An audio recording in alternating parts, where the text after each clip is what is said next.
Gang Group, and it is the third largest building in the city at about 1,200 feet tall.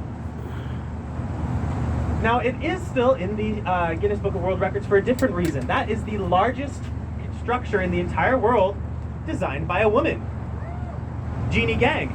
And Jeanne Gang is her own biggest rival. As we move along here, still on the left, you'll be able to see the previous tallest building constructed by a woman. It's going to appear here any minute now. It's got wavy balconies. It's called the Aqua Center. There we go. You can see it just peeking over this Swiss Hotel, the pointy one.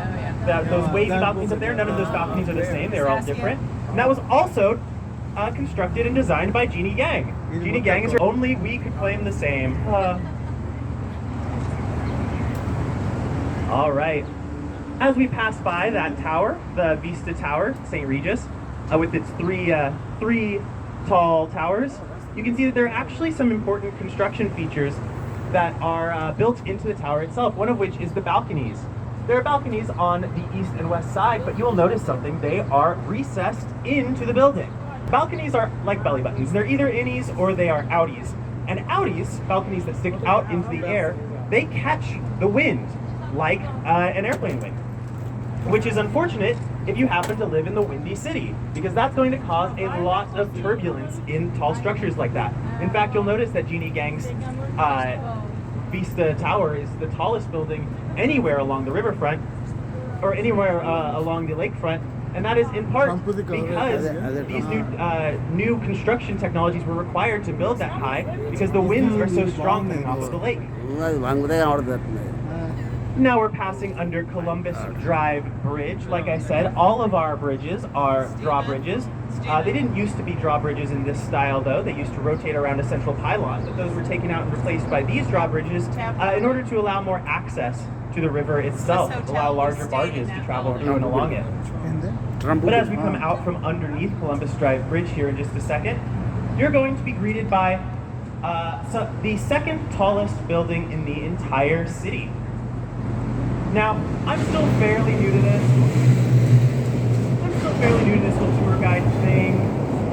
So anytime a building gives me its name right on the front, that is really useful to me. That building right in front of us is Trump Tower.